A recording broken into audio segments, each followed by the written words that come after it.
morning student, myself Pragya Gupta and I am your business study teacher.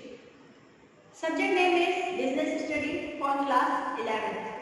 This is the online class of MAVN, Mercy Arvind Vidyanikethan School, and today we continue the subject business study.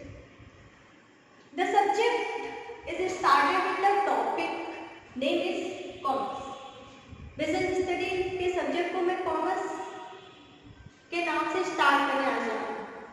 जो first chapter है आपका business study, उसका starting point को मैं skip करके मैंने एक topic लिया है कॉमर्स। ये टॉपिक मैंने इसलिए लिया है क्योंकि आप कॉमर्स स्ट्रीम में हैं, आपने 11th में कॉमर्स स्ट्रीम ज्वाइन की है और सबसे पहले आपको पता होना चाहिए कि व्हाट इज कॉमर्स। कॉमर्स है क्या?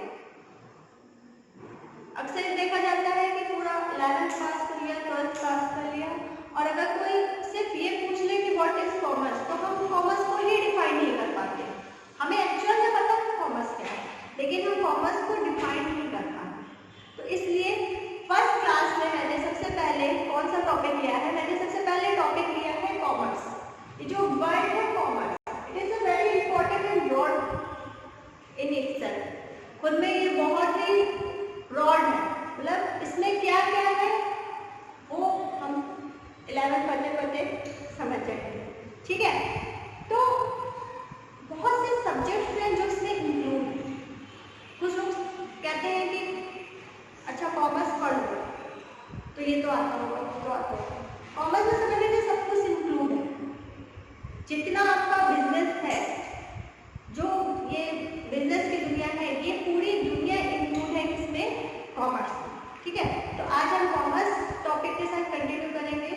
उसके बाद हम फर्स्ट चैप्टर के फर्स्ट पॉइंट से यानी फर्स्ट स्टडी पॉइंट से कंटिन्यू करेंगे। ठीक है, ये जो कॉमर्स है ये आपके फर्स्ट चैप्टर में इंक्लूडेड है। तो ऐसा नहीं है कि मैं अलग से कुछ पढ़ा, मैं स्टार्ट इसलिए कर रही हूँ क्योंकि आपने जो लाइन सेलेक्ट की है उसके लिए, उसके पॉइंट ऑफ व्यू से हम पहले एक ब्रीफ इंट्रो करते हैं कॉमर्स के साथ। ठीक है, इसलिए मैंने ये बीच का टॉपिक लिया है जो आपको सबसे पहले जानना जरूरी है। ये टॉपिक आपके फर्स्ट चैप्टर पीएचडी के फर्स्ट चैप्टर में है, पर मिडिल में दिया हुआ है, पर ये मुझे लगता है कि आपको सबसे पहले ये भी जानना जरूरी है, इसलिए मैं इस पर डिस्कशन करूँगी। ठीक है, स्टार्ट करते हैं। What is the commerce? Business, हमारा जो बिजनेस जो ह्यूमन्स है वो किसी ना किसी एक्टिविटी में इन्वॉल्व है, कुछ ना कुछ कर रहा है। कुछ एक्टिविटी इकोनॉमिक होती है, कुछ नॉन इकोनॉमिक। अभी इकोनॉमिक नॉन इकोनॉमिक क्या है सब हम लोग आगे बढ़े, अभी सिर्फ कॉमर्स समझने की कोशिश कीजिए। All those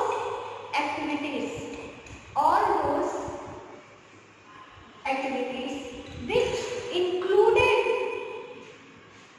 to distribution of the goods and services to the final consumer।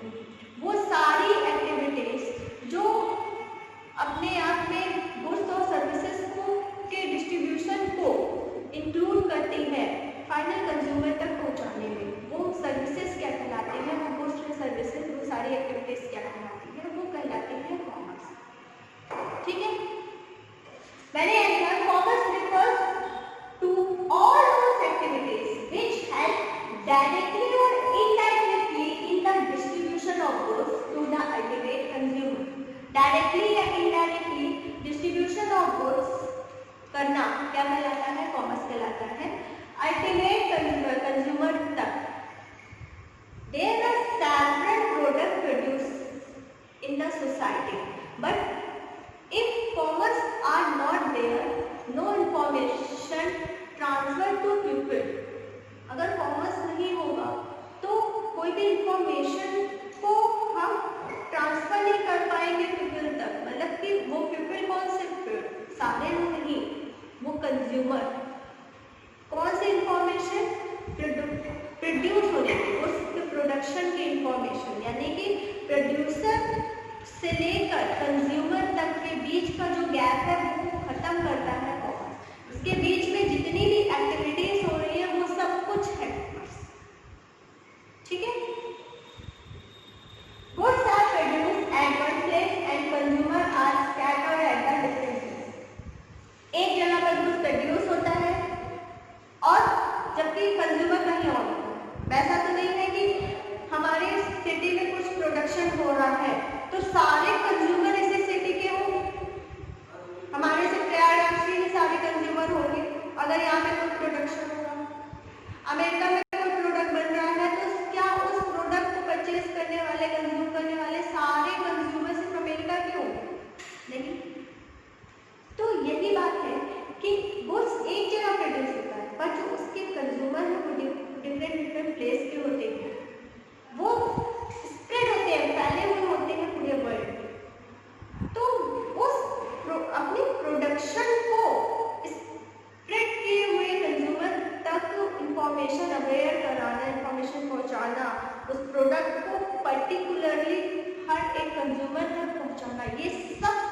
हमें वो चाहिए, ये चीज कैसे पता चलेगी?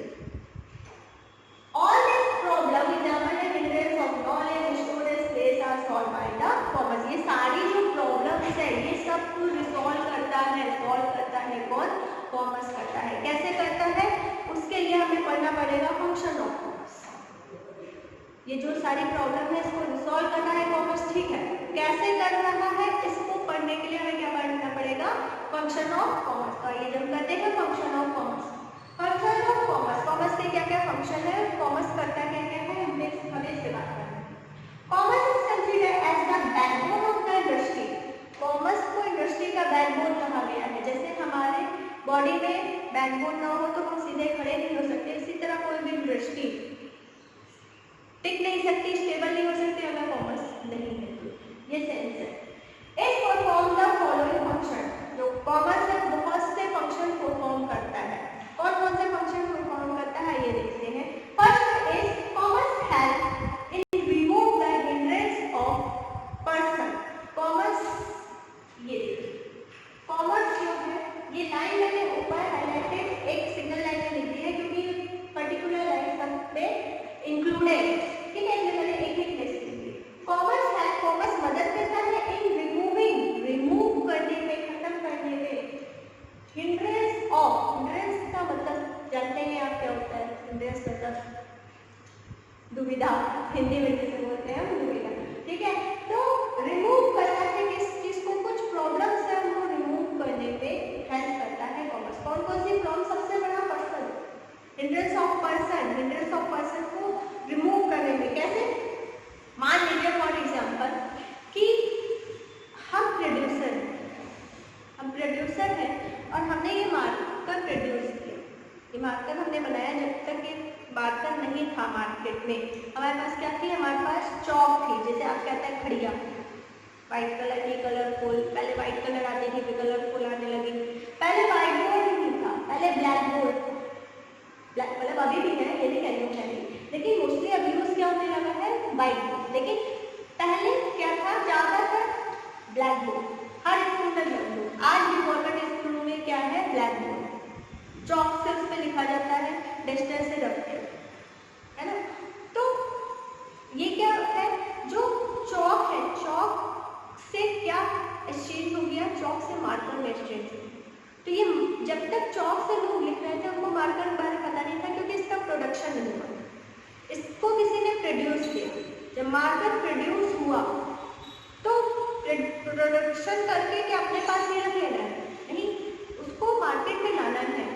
तो मार्केट में लाने के लिए जरूरी है लोगों के संपर्क में आना, लोगों को बताना, इसके बारे में कम्युनिकेट करना।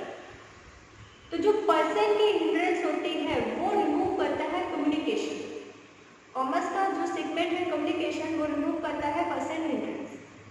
प्रोड्यूसर से कंज्यूमर तक प्रोडक्ट के बारे में जानकारी देना, या दूसरे शब्दों में कह सकते हैं प्रोड्यूसर को कंज्यूमर तक पहुंचाना, डायरेक्टली या इनडायरेक्टली।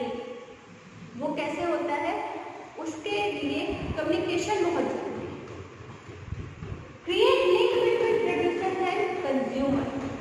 जो पर्सन है, पर्सन आपस में मिल रहे हैं, कौन कौन से पर्सन? प्रोड्यूसर और कंज्यूमर। इन दोनों को आपस में जो लिंक ज्वाइन कर रहा है वो लिंक किसके थ्रू हो रहा है? ट्रेडर्स के थ्रू। ट्रेडर्स यानी कि हम यहाँ पे बात कर रहे हैं प्रोड्यूसर की और कंज्यूमर। अब इन दोनों को कम्युनिकेट कराने के लिए बीच में कोई ना कोई बंदा होगा। वो बंदा कौन है? ट्रेडर्स, व्यापारी, जैसे आप कहते हैं व्यापारी।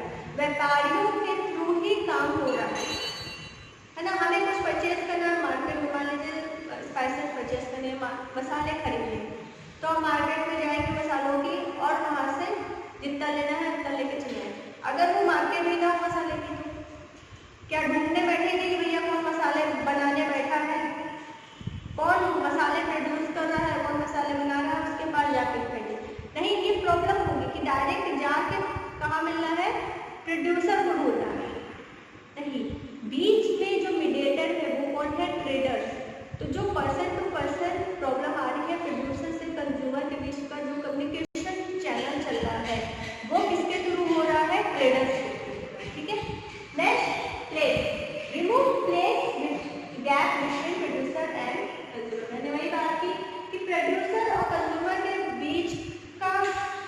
गैप मिटाना है। हमारा ये प्रोडक्ट है, ये बन रहा है, सपोज ये मान लेते हैं बन गया सिंगापुर, ये मार्कर है सिंगापुर में। या डिजिटल पेन की बात करें, डिजिटल पेन आ गया, अब तो चौक से मार्कर आया, मार्कर से डिजिटल पेन आ गई, डिजिटली वो रिटर्न करता है। तो डिजिटल पेन बन रहा है सिंगापुर में, और सिंगापुर से वो डिजिटल पेन एक्सपोर्ट होना है कहाँ? अमेरिका में, इंडिया में। तो वहाँ से यहाँ आएगा कैसे? उसके लिए कोई सर्विस चाहिए ना, वो सर्विस क्या है? ट्रांसपोर्ट। तो ट्रांसपोर्ट सेगमेंट किसमें हेल्प करता है? प्लेस की डिस्टेंस में हेल्प करता है कि एक प्लेस से दूसरे प्लेस पर प्रोडक्ट को पहुँचाने में, वहाँ से प्रोडक्ट को लेने में, मतलब अगर कहीं से हमें एक्सपोर्ट करना है, इम्पोर्ट करना है, तो उसके लिए हमें ट्रांसपोर्ट चाहिए। तो ट्रांसपोर्ट किसमें हेल्प करता है? प्लेस गैप को रिमूव करना। ठीक है। नेक्स्ट टाइम जैसे कुछ प्रोडक्ट ऐसे होते हैं जो जल्दी खराब हो जाने लगते हैं, उन्हें जल्दी डिस्ट्रीब्यूट करके हटाना पड़ता है। कुछ प्रोडक्ट ऐसे होते हैं जिसको सेफ्टी में रखना बहुत जरूरी होता है, उनकी केयर करना बहुत जरूरी होता है। जैसे साग सब्जी हो गई, हमारे फल फ्रूट हो गए, ये सब अगर हम केयर नहीं करेंगे तो वो खराब हो जाएंगे, और इनका हम जल्दी से जल्दी डिस्ट्रीब्यूशन नहीं करेंगे तो भी वो लॉस हो जाएगा, वो खराब हो जाएगा। तो इन सब चीज़ों को सेफ रखने के लिए, या फिर बहुत से प्रोडक्ट ऐसे होते हैं जो साल भर बनते हैं पर कंज्यूम एक पर्टिकुलर सीजन में होते हैं। जैसे विंटर के कपड़े विंटर में ही लोग पहनेंगे, गर्मी में तो पहनेंगे, है ना। कुछ प्रोडक्ट ऐसे होते हैं जो एक पर्टिकुलर सीजन में प्रोड्यूस होते हैं और साल भर उनका यूज होता है, जैसे कि वीट, है ना। तो हम खाना साल भर खाते हैं, लेकिन क्या वीट पूरे साल प्रोड्यूस होता है? नहीं, उसका एक सीजन होता है प्रोडक्शन। तो इन सब चीज़ों जो प्रोडक्शन हो रहा है उसको स्टोर करके रखना भी नेसेसरी है। तो स्टोरेज के लिए सर्विस है वो है वेयर हाउस। हमें भंडार में चाहिए सामान को रखने के लिए, है ना। या फिर हम आपकी बात कर रहे हैं, आपके पास नोट्स है, नोट्स आपको साल भर रखने, तो आपको स्टोरेज के लिए एक अलमीरा चाहिए। अब आपके पास प्रोडक्ट की क्वांटिटी कम है तो आपका काम अलमीरा में हो जाता है। मान लीजिए कोई प्रोड्यूसर है जो नोटबुक बनाता है, अब उसने एक नोटबुक या 2 नोटबुक तो छापी नहीं होगी कि हाँ एक बंदा आया, उसने कहा मुझे 2 कॉपियाँ चाहिए, तो कहा रुक जा भैया बना के दे दें, और वो लगा मशीन चलाने, है ना, उसने कॉपी बनाई और दे दिया। ऐसा नहीं है, पहले से बना के रखा होगा, प्रोड्यूस करके रखा होगा। तो रखा कहाँ? वो रखने का जो प्लेस है वो क्या है? Warehouse. तो वेयर हाउस सेगमेंट किसमें हेल्प करता है? तो keep safe and fresh the product को सेफ और फ्रेश रखने में, मतलब कंज्यूमर के, आप इन शॉर्ट समझिए, कंज्यूमर के यूज के लायक बने रहने के लिए वेयर हाउस की जरूरत पड़ती है। ठीक है। वो प्रोडक्ट यूजफुल होना चाहिए, सिर्फ रखे रहना इम्पोर्टेंट नहीं। नेक्स्ट एक्सचेंज का सबसे बढ़िया मीडियम क्या है हमारे पास? मनी। और मनी का जो रिसोर्सेस है, मनी जहाँ जहाँ से हमें मिलना है वो सब इंक्लूडेड है किसमें? कॉमर्स में। जैसे कि मान लीजिए फंडिंग करनी है, फंड चाहिए, क्रेडिट चाहिए, तो कहाँ भागेंगे? बैंक के पास भागेंगे, है ना। फंडिंग के लिए हम कहाँ भागेंगे? बैंक के पास भागेंगे। और अगर हमें फाइनेंशियल इंस्टीट्यूट के पास जाइए, नॉन फाइनेंशियल इंस्टीट्यूट के पास जाना, फंड लेने के लिए, क्रेडिट लेने के लिए। इसी तरह फाइनेंस कराने के लिए फाइनेंस कंपनी के पास जाएंगे। तो बैंकिंग और फाइनेंस एक ऐसा सेगमेंट है कॉमर्स का जो हेल्प करता है in the medium of exchange creation, money के क्रिएशन में भी और मनी के यूज में भी और मनी की नीड में भी। ये सारी चीज़ों में बैंकिंग और फाइनेंस हेल्प करता है। तो बैंकिंग और फाइनेंस किस चीज़ के इंटरेस्ट को दूर करता है? एक्सचेंज के इंटरेस्ट। ठीक। नेक्स्ट रिस्क के बारे में समझिए। बिजनेस है तो रिस्क है, प्रॉफिट है तो रिस्क है, फायदा है तो नुकसान है। और जितना ज़्यादा रिस्क हम बेयर करने की कैपेसिटी रखते हैं, उतना ज़्यादा प्रॉफिट कमाने की हम एक्सपेक्टेशन रख सकते हैं। Capacity to bear risk is a important point of the business. ठीक है। रिस्क को प्रोटेक्ट करने के लिए, कंपनसेट करने के लिए जो सर्विसेज है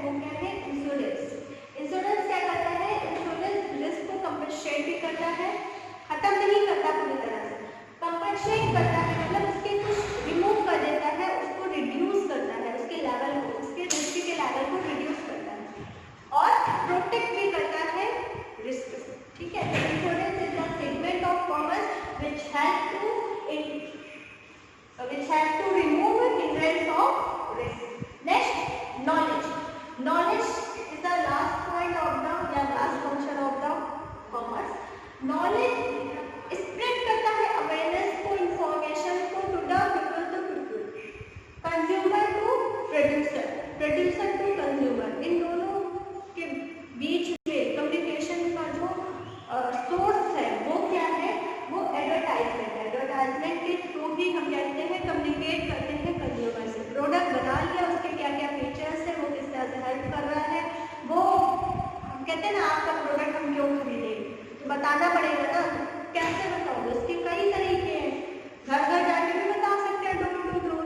क्या पूरे अगर एक ही मेथड अपनाए कि हाँ सिर्फ घर जाके बताएंगे डोर टू डोर, तो क्या पूरे विश्व में डोर टू डोर जाओगे? नहीं, कुछ ऐसा करना पड़ेगा ना जो घर बैठे सबको नॉलेज हो जाए। जैसे कि मान लीजिए जो सिचुएशन चल रही है कि आप स्कूल आके नहीं पढ़ सकते, तो इसके लिए ही तो ऑनलाइन क्लासेस प्रोवाइड की जा रही हैं कि आपका लॉस ना हो। जिंदगी में अगर लॉस को हमें कम करना है तो कुछ ना कुछ ऐसा काम करना पड़ेगा जो उन चीज़ों को रिमूव करे, उन चीज़ों को रिड्यूस करे। तो इसके लिए क्या है, स्कूल ने क्या प्रोवाइड किया? ऑनलाइन क्लासेस कि बच्चे घर बैठ के भी अपनी स्टडी कर सकते हैं। एडमिशन लीजिए स्कूल में और घर पे स्टडी करिए। घर पे स्टडी करने क्या दिक्कत है? आपको पढ़ना है, हमें पढ़ाना है, हम आप सामने सामने। पूछना है कंप्लेंट बॉक्स में जाइए, क्वेश्चन राइज करिए। यही प्रॉब्लम है ना। पढ़ने के लिए क्या चाहिए? स्टडी मटेरियल चाहिए, पीडीएफ वगैरह आपको प्रोवाइड की जा रही है, बुक्स आपने ऑलरेडी परचेज करके रखी हुई है। क्लासेस चाहिए, कम्युनिकेशन चाहिए। कम्युनिकेशन किसके थ्रू हो रहा है? आपके कंप्लेंट बॉक्स से हो रहा है। अगर आपको डायरेक्ट कम्युनिकेट करना है कि आप अपॉइंटमेंट लेके स्कूल आ सकते हैं, टीचर से कम्युनिकेट कर सकते हैं, है ना। तो हर तरह की सुविधा हो रही है। और क्या चाहिए? घर बैठे इमेजिन कर लीजिए ना कि हाँ हम स्कूल में पढ़ते हैं। स्कूल में क्या करते हो?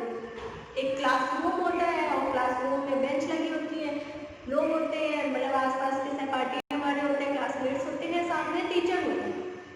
और जब आप पढ़ रहे होते हैं क्लासरूम में तो हमें अगल बगल वाले नहीं नजर आते, हमें सिर्फ खुद और टीचर नजर आता है। और अभी भी आपको बस यही चाहिए, आपको अपने से मतलब है और टीचर से मतलब। जिससे पढ़ना है वो होना चाहिए और जिसको पढ़ना है वो होना चाहिए। मुझे तो ये लगता है कि स्टडी के लिए जिससे पढ़ना है वो होना चाहिए और जिसको पढ़ना है वो होना चाहिए, बाकी कुछ हो या ना हो। बहुत से लोग ऐसे हैं जिनके पास स्टडी मटेरियल नहीं है, वो सिर्फ क्लासेस से या लोगों से नॉलेज से गेन ही तो करना है। नॉलेज गेन करते नहीं, और नॉलेज हम आपको दे रहे हैं, आपको सिर्फ बटोरते रहना है, बेयर हो सकता है अपने दिमाग को। ठीक है, तो जो एडवर्टाइजमेंट है, ये एडवर्टाइजमेंट हेल्प कैसे कर रहा है? अब ये ऑनलाइन क्लासेस चल रही हैं, अब इसके बारे में इंफॉर्मेशन नहीं अगर आपके पास टेस्ट के थ्रू या किसी भी सोर्स के थ्रू आपके तक स्कूल वालों ने नहीं पहुंचाई तो आपको पता नहीं चलेगा कि स्कूल में ऑनलाइन क्लासेस चल रही है। आप वेट करेंगे कि भैया जब स्कूल खुलेगा तो हम स्कूल में जाके पढ़ेंगे। आप टेंशन में रहेंगे कि कैसे कोर्स होगा, ये साल 0 साल तो है नहीं, तो कैसे हम पढ़ेंगे, कैसे एग्जाम होगा, कैसे क्या होगा, बहुत से प्रॉब्लम्स दिमाग में आएंगी, है ना। तो इसके लिए जो फैसिलिटी स्कूल प्रोवाइड कर रहा है उस फैसिलिटी के बारे में जब तक नॉलेज नहीं दी जाएगी, पता नहीं चलेगी, तो उसके लिए आपको स्कूल के इंफॉर्मेशन मिली होगी स्कूल के थ्रू। इसी तरह बिजनेस में भी कि अगर हमने कोई प्रोडक्ट प्रोड्यूस कर दिया है तो वो कंज्यूमर तक पहुंचाने के लिए, उनको अवेयर कराने के लिए हमें एक सोर्स की जरूरत पड़ती है। वो सोर्स क्या है? वो सोर्स है एडवर्टाइजमेंट। एडवर्टाइजमेंट के थ्रू हम अपने प्रोडक्ट की डिटेल कंप्लीटली एंड इनकम्प्लीटली हम कंज्यूमर तक पहुंचा सकते हैं। ठीक है, तो आई होप आपको ये पूरा टॉपिक जो है कॉमर्स बहुत ही अच्छे से समझ में आ गया होगा। कोई कॉमर्स पूछे तो उतना लेक्चर दे सकते हो जितना वो सोचा नहीं होगा, आई होप सो, राइट। तो आप ये समझिए ये जो बिजनेस स्टडी सब्जेक्ट है, ये बिजनेस स्टडी पूरा थ्योरिटिकल सब्जेक्ट है based on the practical and daily life. आपकी रेगुलर लाइफ पे बेस्ड ये सब्जेक्ट है थ्योरिकल, पर आप इसकी थ्योरी खुद ही लिखेंगे और तब लिखेंगे जब आपको इसके बारे में नॉलेज होगा, जब उसको आप अपने रियल लाइफ से ज्वाइन कर पाएंगे, कंपेयर कर पाएंगे, चीज़ों को समझेंगे, देखेंगे। ठीक है, जरूरी नहीं बुक की लैंग्वेज पॉइंट टू पॉइंट उतार देना है आपसे। बुक की लैंग्वेज जरूरी है, कुछ डिक्टेशंस होती हैं उनको वैसे ही एग्जैक्टली लिखना पड़ता है, कुछ फॉर्मेट होते हैं उनको कॉपी करना पड़ता है,